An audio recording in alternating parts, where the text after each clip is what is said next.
어느 한 시점이 되면 마음은 더 이상 떠난 인연을 고통으로만 기억하지 않게 됩니다. 처음에는 잃어버린 무언가를 떠올리면 심장이 묵직했고 공허가 가슴에 스며들어 하루의 결을 바꿀 만큼 강했지만 이제 그 감정은 조금 더 잔잔하고 차분한 결을 띱니다.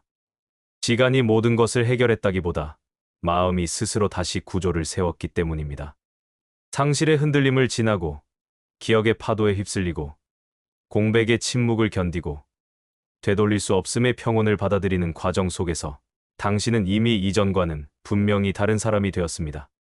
그 변화는 거창하지 않지만 확실히 느껴지는 종류의 변화입니다. 누군가의 존재로 인해 흔들리던 마음이 이제는 스스로 중심을 잡을 수 있게 된 변화 말입니다. 떠난 인연을 떠올릴 때 마음에 스치는 감정도 달라졌습니다. 여전히 어딘가에 미묘한 서늘함이 있지만 그 서늘함은 이제 고통을 확장시키지 않습니다. 오히려 당신은 그 감정을 조용히 바라보며 이렇게 말할 수 있습니다. 그 또한 내 삶의 일부였다고.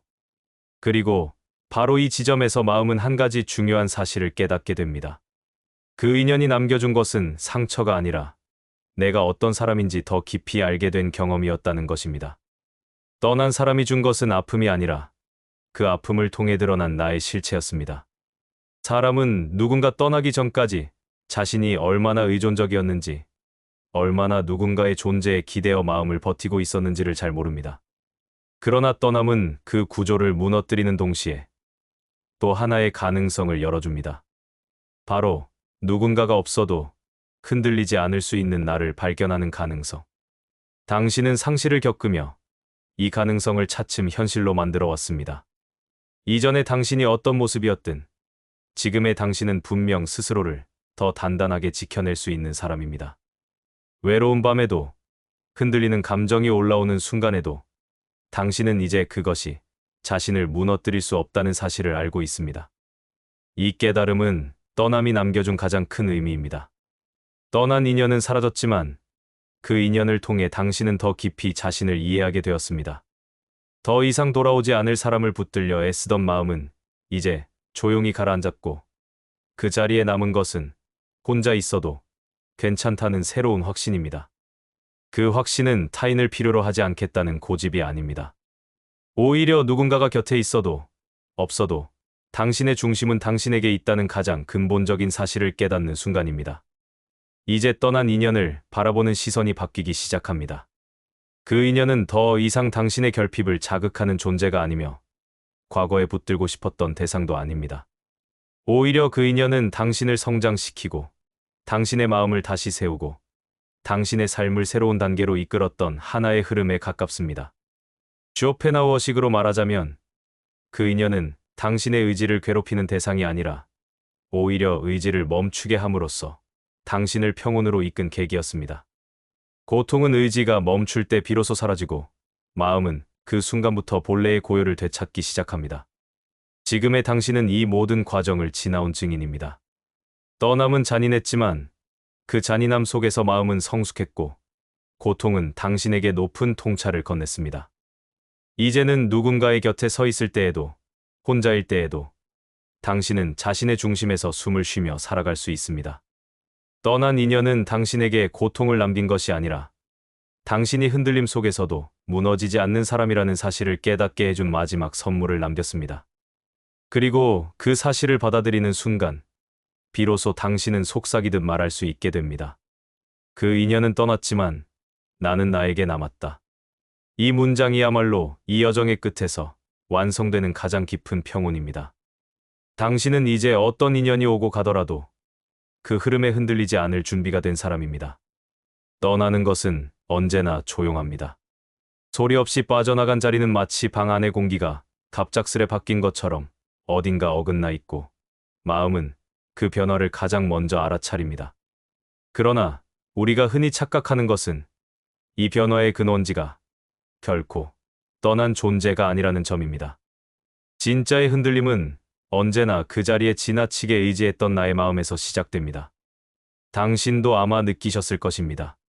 어떤 인연이 끝났을 때 그 사람이 남긴 기억보다 더 무겁게 가라앉는 건 그 사람에게 기대어 있던 나의 마음 한 조각이 함께 떨어져 나간 감각입니다.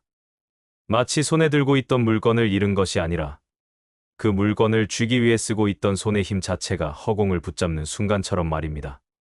쇼펜하우어는 인간의 마음을 설명하며 의지가 만들어낸 집착이 고통의 본질이라고 말했습니다.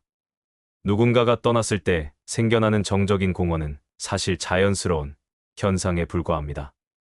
하지만 마음은 그 빈칸을 참아내지 못하고 계속해서 불러세우고 되돌리려 하고 안간힘을 써서 다시 채워 넣으려 합니다.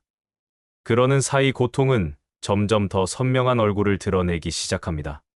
그러나 역설적으로 이 공백은 우리의 본 모습을 다시 드러내는 유일한 기회이기도 합니다. 외부의 존재가 사라져야만 비로소 드러나는 마음의 지층들이 있습니다. 그 지층은 때로 오래 묻어두었던 외로움이고, 때로는 잊고 지내던 자존이고, 때로는 한 번도 정면으로 들여다보지 않았던 나의 원형原型입니다. 당신은 지금 바로 그 문턱에 서 계신 겁니다. 사라진 인연의 공백이 두렵고 허전하고 때로는 잔인하게 느껴질지 모르지만 쇼펜하우어식으로 말하자면 그 빈자리는 당신의 고요한 본성을 다시 드러내기 위해 불가피하게 마련된 무대입니다. 이제 우리는 그 무대를 한 걸음씩 걸어가며 다음 질문에 답하려 합니다. 떠나는 인연이 남긴 빈자리에서 나는 어떤 나로 다시 태어날 수 있는가? 상실은 언제나 한순간에 다가온 것처럼 느껴지지만 실제로는 마음 깊은 곳에서 오래전부터 조용히 흔들리고 있었던 파문이 어느 날 갑자기 수면 위로 드러난 결과에 불과합니다. 우리는 흔히 그 사람이 떠났기 때문이라고 생각하지만 쇼펜하우어는 이런 해석을 하나의 착시로 보았습니다. 떠남은 단지 사건일 뿐이고 그 사건이 마음을 뒤흔드는 이유는 이미 오래전부터 마음이 특정한 의존의 형식을 구축해두었기 때문이라는 것입니다. 사람이 떠나고 나서 찾아오는 첫 감각은 대개 덤덤함이나 멍함입니다. 그것은 감정이 사라진 것이 아니라 마음이 갑작스레 열린 틈을 어떻게 다뤄야 할지 몰라 멈춰버린 상태에 가깝습니다. 당신 안에서도 분명 비슷한 기척이 있었을 것입니다. 생각은 번지고 싶은데 마음은 아직 따라가지 못하는 그 어색한 정적. 무엇이 사라졌는지 정확히 말할 수 없지만 분명히 무언가가 빠져나간 듯한 허전함. 이때 우리는 흔히 떠난 인연의 얼굴을 떠올리며 그 원인을 외부에서 찾습니다. 그러나 마음이 가장 먼저 잃어버린 것은 그 사람이 아니라 그 사람을 붙들고 있던 나의 내부 구조입니다. 마치 몸이 갑작스레 균형추를 잃어서 중심을 다시 잡기 위해 흔들리는 것처럼 마음도 의지하던 지점을 잃으면 처음으로 자신의 불안정성을 자각합니다. 그 자각이 바로 우리가 느끼는 흔들림의 본질입니다. 그리고 이 흔들림은 고통과 닮았지만 그 뿌리는 조금 다른 곳에 있습니다. 고통은 이미 일어난 변화에 대한 반응이고 흔들림은 변화가 일으킨 공백에 대한 두려움입니다. 두려움은 언제나 질문의 형태로 마음에 나타납니다. 이제 나는 어떻게 살아야 하지? 무엇을 붙잡아야 하지? 나는 버려진 것인가? 그러나 이 질문들 속에는 미묘한 왜곡이 숨어 있습니다. 마음은 떠난 것을 잃었다고 말하지만 실제로는 자신 안의 한 조각이 무너진 상태를 외면하고 싶은 마음이 더 큽니다. 그래서 바깥을 탓하고 사라진 인연을 향해 손을 뻗어보고 되돌릴 수 있을지 상상하며 흔들림을 잠시 덮어두려 합니다. 그러나 쇼펜하우어는 이러한 시도를 모두 고통을 연장시키는 방식으로 보았습니다. 그는 말합니다. 현상을 붙들려는 의지가 바로 고통의 시작이다. 즉, 상실의 진짜 비극은 떠남이 아니라 떠남을 부정하려는 마음의 움직임에 있다는 뜻입니다. 마음은 지금까지 자신이 기대어왔던 구조가 무너진 사실을 인정하지 못한 채 옛자리를 되돌리려는 의지 활동을 반복합니다. 그리고 그 반복 속에서 우리는 고통을 훨씬 선명하고 진하게 경험합니다. 하지만 흥미로운 점은 이 최초의 흔들림이야말로 내면을 새롭게 인식하는 시작점이라는 것입니다. 살아있을 때는 알아채지 못했던 것들이 사라지고 나면 비로소 드러납니다. 붙들던 마음이 무엇이었는지, 그 마음이 왜 그토록 취약했는지, 그리고 무엇보다 나라는 존재가 얼마나 쉽게 어떤 인연에 기대고 있었는지가 차츰 보이기 시작합니다. 당신도 지금 그 과정 어딘가에 서 있습니다. 익숙했던 감정의 풍경이 낯설게 느껴지고 한때 단단하다고 믿었던 마음이 생각보다 쉽게 흔들리는 것을 보며 당황할 수도 있습니다. 그러나 이 당황스러움은 실패가 아니라 마음이 스스로를 재구성하고 있다는 신호입니다. 흔들림은 무너짐과 다르며 흔들림은 파괴가 아니라 재정렬을 향한 가장 첫 단계입니다. 마음은 상실을 통해 자신이 무엇을 쥐고 있었는지를 배웁니다. 지금 당신의 마음에 퍼지고 있는 이 작은 동요는 단순히 누군가의 떠남 때문에 생긴 것이 아닙니다. 그것은 그동안 충분히 들여다보지 못했던 당신 내면의 구조가 처음으로 모습을 드러내고 있는 것입니다. 그 구조는 조금 약하고, 조금 의존적이고, 조금 무거웠을지 모르지만 그 자체로 지금까지 당신이 살아온 방식의 결과입니다. 그리고 이 약한 구조가 드러나는 순간은 잔인하게 느껴질 수 있지만 바로 그 순간부터 마음은 스스로 묻기 시작합니다. 나는 더 이상 이 구조로 살 수 있을까? 아니면 이제 다른 방식으로 살아야 할까? 이 질문이야말로 흔들림의 가장 깊은 곳에서 솟아오르는 변화의 첫 신호입니다. 흔들림은 불편하지만 변화의 시작은 늘 불편함 속에서 태어납니다. 떠남이 남긴 빈자리는 단지 공허가 아니라 당신 안의 낡은 구조가 무너지고 새로운 자아가 자리 잡을 틈입니다. 그리고 지금의 흔들림은 그 틈이 열리고 있다는 증거입니다.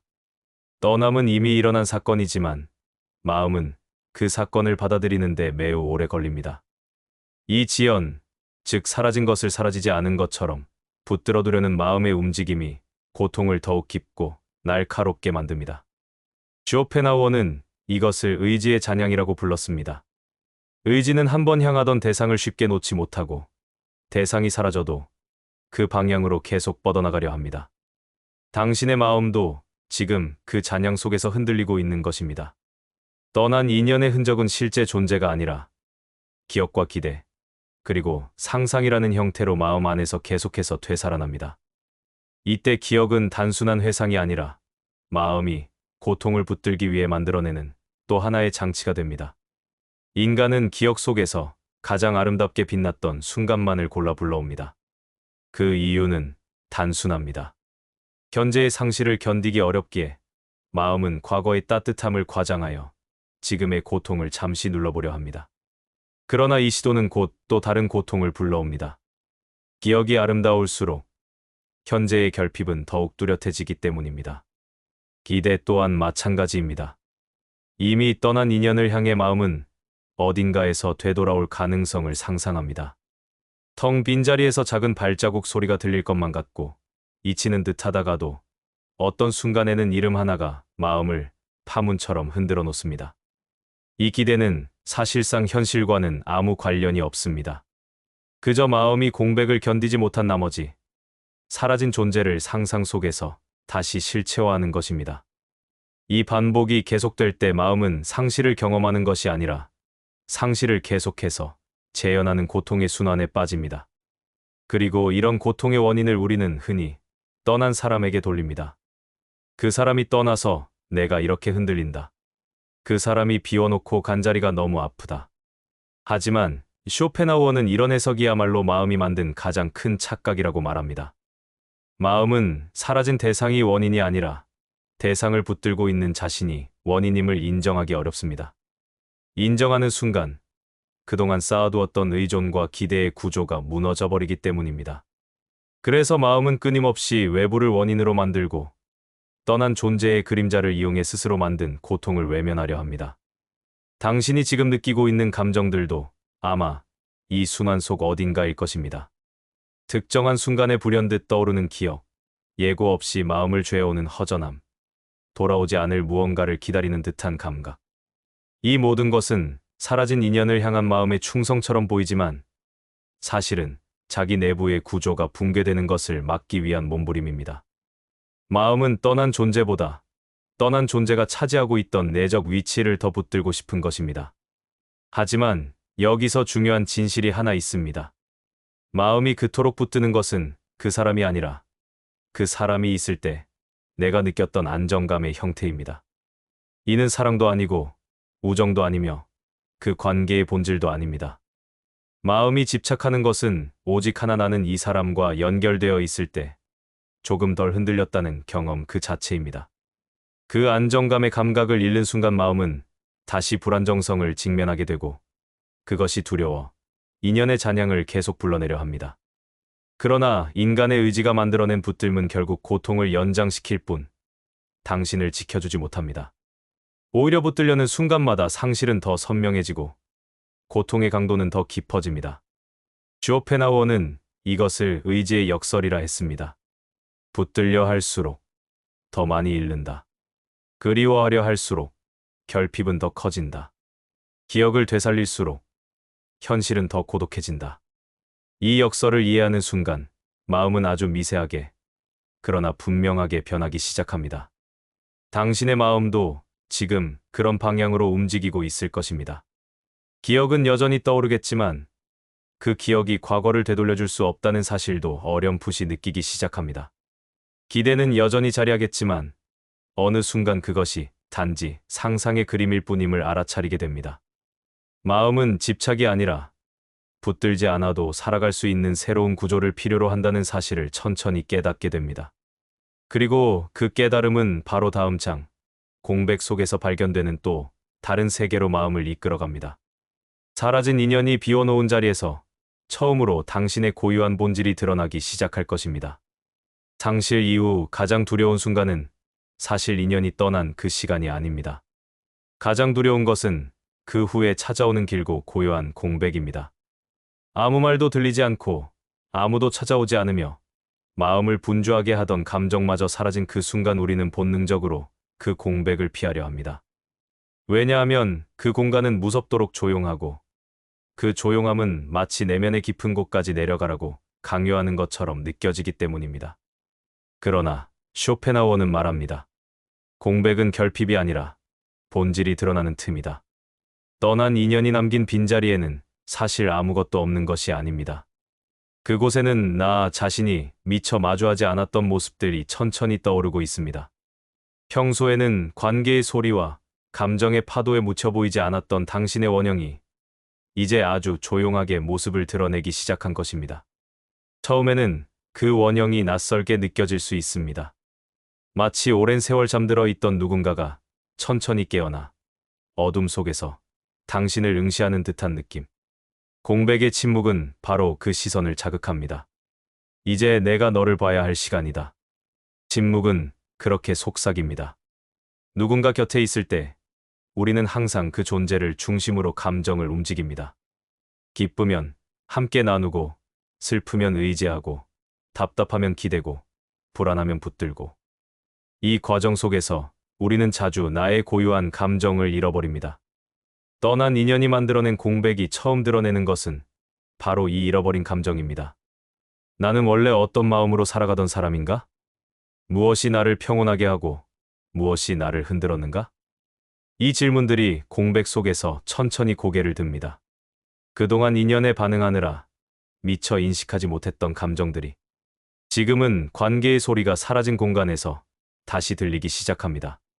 처음엔 불편하지만 곧 깨닫게 됩니다. 이 침묵 속에서 들리는 목소리는 언제나 내 마음의 원음 외인이었다는 것을. 공백이 만들어내는 또 다른 세계는 그동안 존재에게 의지했던 흔적입니다. 그 흔적은 처음엔 공허처럼 느껴지지만 실은 그보다 훨씬 더 사실적이고 솔직합니다. 당신은 떠난 인연이 남긴 공간을 바라보며 깨닫기 시작합니다.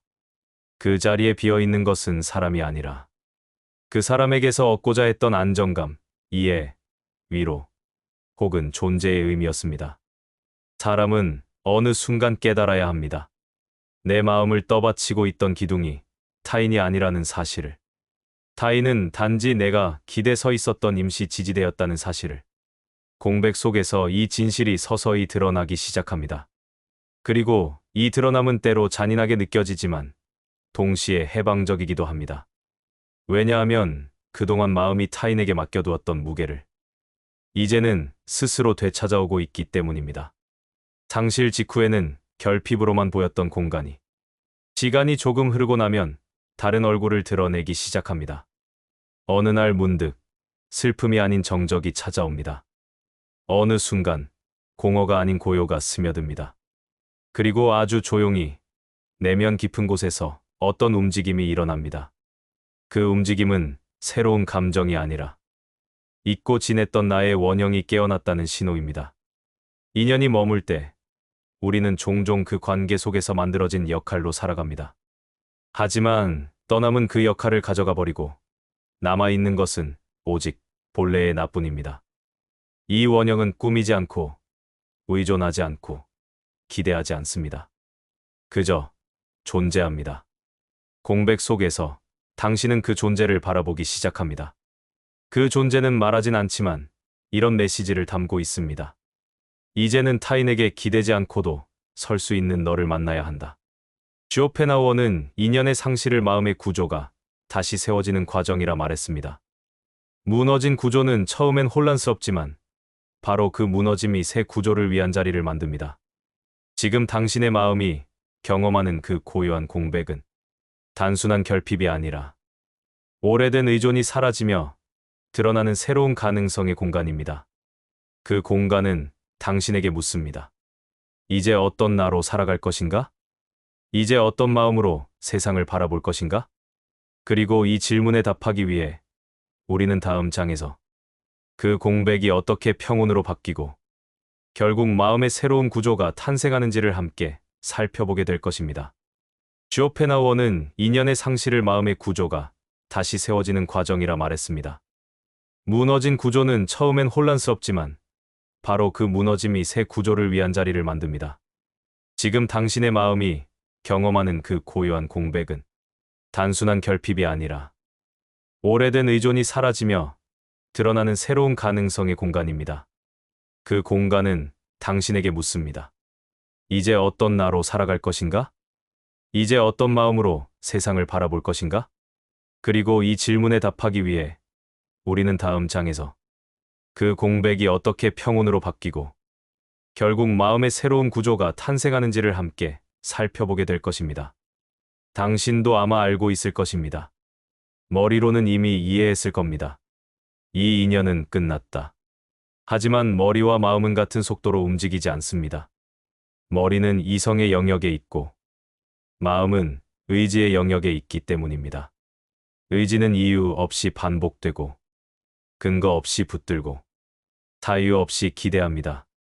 당신이 지금까지 느꼈던 흔들림과 고통의 대부분은 이미 지나간 현실을 의지가 붙들고 있기 때문입니다.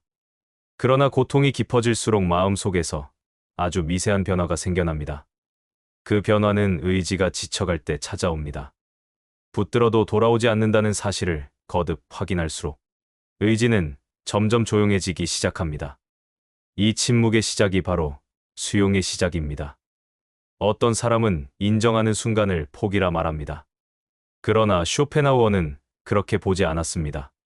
그에게 있어 인정은 패배가 아니라 고통의 문을 닫아 평온으로 들어가는 유일한 문입니다. 되돌릴 수 없음의 인정은 잔인하지만 동시에 자비롭습니다. 왜냐하면 그 인정이 당신의 의지를 더 이상 고통의 방향으로 움직이지 않도록 단단히 붙잡아주기 때문입니다. 그리고 이 인정이 찾아올 때 마음은 아주 조용하게 이런 깨달음에 다다릅니다. 돌아오지 않는 것을 붙들고 있던 건 결국 나였다. 떠난 자가 미련을 준 게 아니라 내가 가능성을 만들었을 뿐이다. 사라진 인연은 이미 완결된 이야기였다. 이 깨달음은 고통을 완전히 없애지는 않지만 고통을 더 이상 확장시키지 않는 힘을 만들어줍니다. 마음이 고통을 불러오는 방향으로 흘러가는 것을 멈추는 힘. 그 힘이 바로 평온의 씨앗입니다. 많은 사람들은 시간이 지나면 잊게 된다고 말합니다. 하지만 쇼펜하우어의 눈으로 보면 시간이 하는 일은 잊게 하는 것이 아니라 의지를 다시 구성하는 것입니다. 처음에는 기억이 고통을 부르고 그 다음엔 기억이 그저 기억으로 남고 마지막에는 기억이 삶의 일부로 편입됩니다. 기억의 강도가 약해지는 것이 아니라 기억과 마음의 관계 방식이 달라지는 것입니다. 당신의 마음에도 지금 그 변화가 일어나고 있을 것입니다. 과거의 장면들이 여전히 떠오르더라도 그 장면들이 당신의 하루 전체를 흔들지는 못하는 순간이 오기 시작합니다. 이 변화는 마음이 조용히 단단해지는 과정입니다. 어떤 기억도 부정하지 않지만 어떤 기억에도 흔들리지 않는 상태. 이 상태가 바로 되돌릴 수 없음의 수용을 통해 도달하는 평온의 초기 단계입니다. 어느 날 문득 당신은 깨닫게 될 것입니다. 더 이상 돌아오지 않을 것을 애써 되돌리려 하지 않는 순간이 찾아온다는 사실을. 그 순간은 극적이지 않습니다. 눈물도 없고 결심도 없고 선언도 없습니다. 그저 고요하게 다가옵니다. 마치 긴 폭풍 뒤 멀리서 햇빛이 스며드는 것처럼. 그때 느껴지는 감정은 슬픔도 아픔도 아닙니다. 그것은 설명하기 어려운 아주 깊고 잔잔한 정적입니다. 그래, 이제는 놔줄 수 있겠다. 이 생각이 마음에 자리 잡을 때 당신은 처음으로 상실의 반대편에 있는 평온을 맛보게 됩니다. 그 평온은 인연을 잊어서가 아니라 인연을 집착하지 않게 되었기 때문에 찾아오는 것입니다. 이것이 쇼펜하우어가 말하는 진짜 해방입니다. 인연이 떠났기 때문에 해방되는 것이 아니라 붙들던 의지가 멈추기 때문에 해방되는 것. 수용의 순간이 지나고 나면 마음은 자연스럽게 다음 단계로 움직입니다. 그동안 인연에 기대었던 의존의 구조가 사라지고 새로운 자아의 형태가 조금씩 자리를 찾기 시작합니다. 이 다음 단계가 바로 5장에서 다루게 될 주제. 비워낸 자리에서 자아의 윤곽이 선명해지는 과정입니다. 당신의 마음은 지금 그 경계에 서 있습니다. 떠났다는 진실을 처음으로 조용히 인정하고 그 인정 위에서 새로운 자신을 세우기 위한 첫 발을 내딛는 바로 그 자리. 상실을 받아들이는 과정이 어느 정도 지나면 마음은 아주 낯선 침묵을 경험합니다. 그 침묵은 처음엔 허전함처럼 느껴지지만 시간이 조금 흐르면 그 허전함이 사실은 더 넓은 공간의 시작이었다는 사실을 깨닫게 됩니다. 비워낸 자리란 단순히 어떤 존재가 떠난 자리를 말하지 않습니다. 그 자리는 과거의 기대, 의존, 두려움, 그리고 마음 깊은 곳에서 오래도록 자리 잡고 있었던 불안까지 함께 빠져나간 공간입니다. 그래서 공백은 텅 빈 것이 아니라 나를 다시 구성하기 위한 여백입니다. 그 여백이 넓어질수록 마음은 마치 새로 숨을 쉬듯 조금씩 가벼워지고 그 가벼움 속에서 오래 보지 못했던 자신의 모습을 바라볼 용기가 생겨납니다. 이 과정에서 마음은 자신 안에 남아있던 의존의 흔적을 조용히 발견합니다.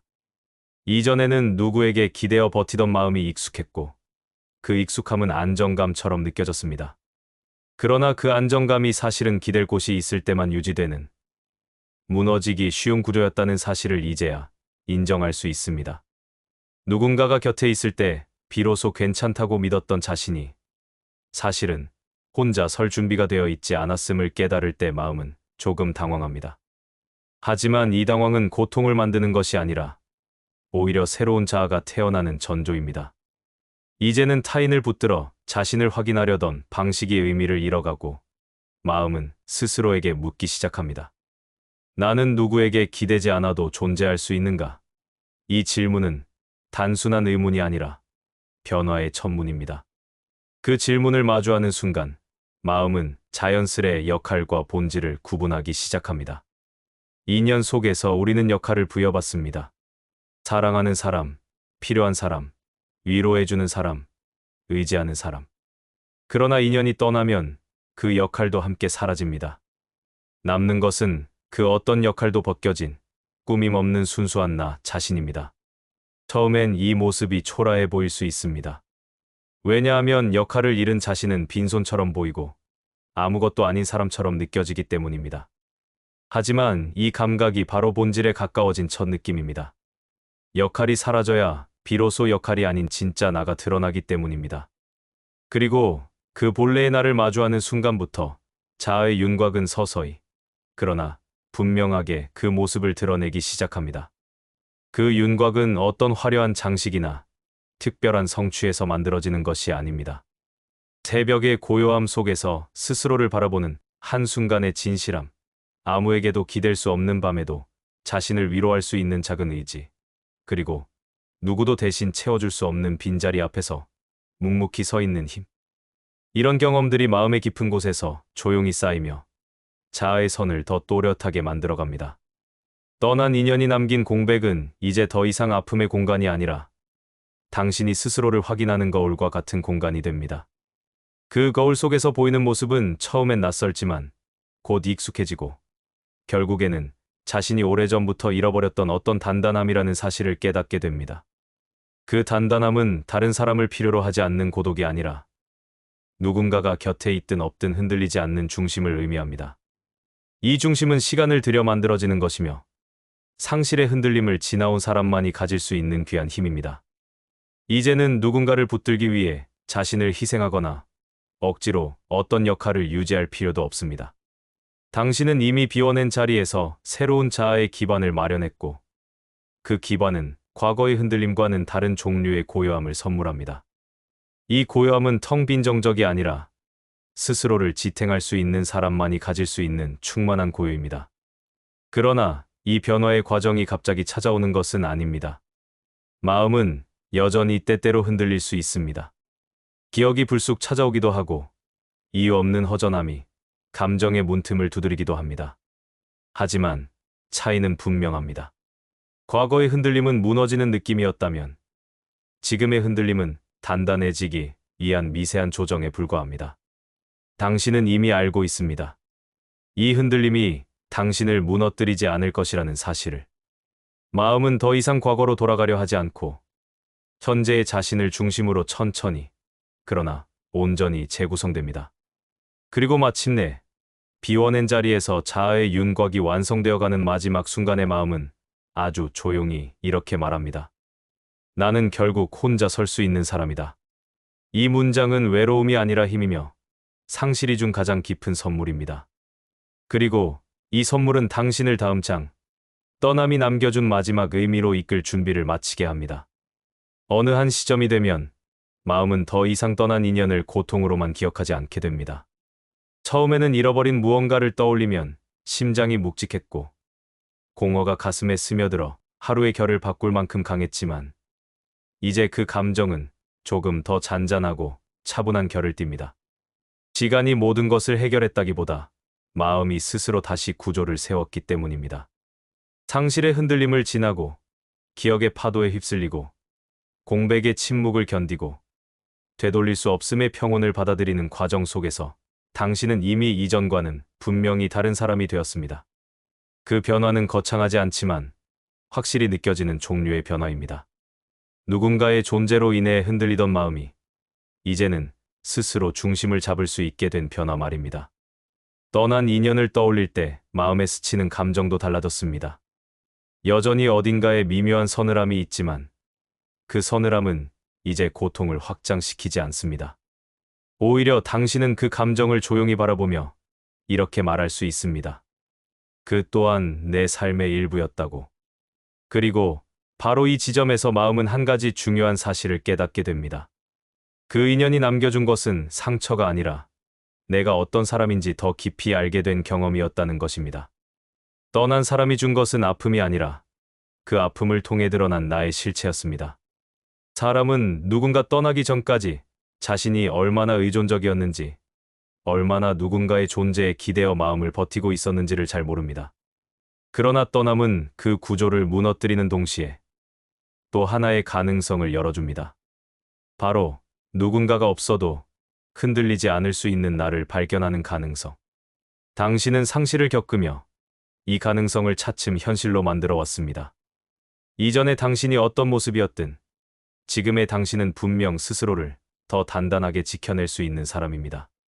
외로운 밤에도, 흔들리는 감정이 올라오는 순간에도 당신은 이제 그것이 자신을 무너뜨릴 수 없다는 사실을 알고 있습니다.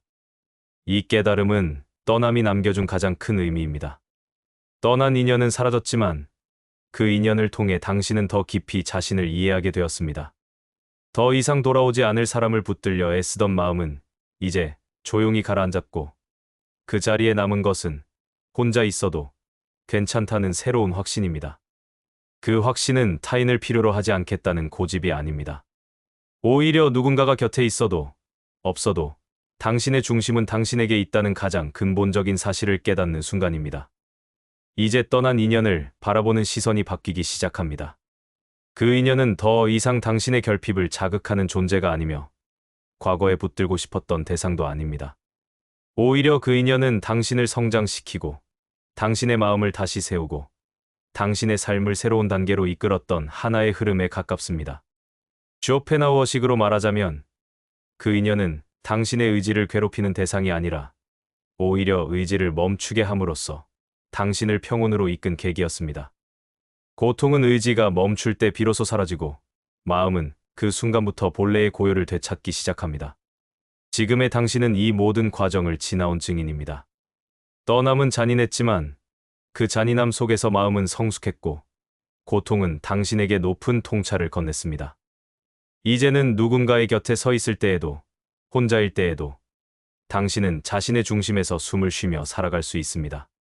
떠난 인연은 당신에게 고통을 남긴 것이 아니라 당신이 흔들림 속에서도 무너지지 않는 사람이라는 사실을 깨닫게 해준 마지막 선물을 남겼습니다.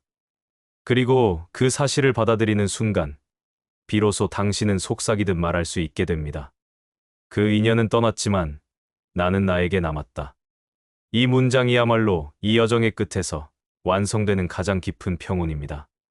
당신은 이제 어떤 인연이 오고 가더라도 그 흐름에 흔들리지 않을 준비가 된 사람입니다.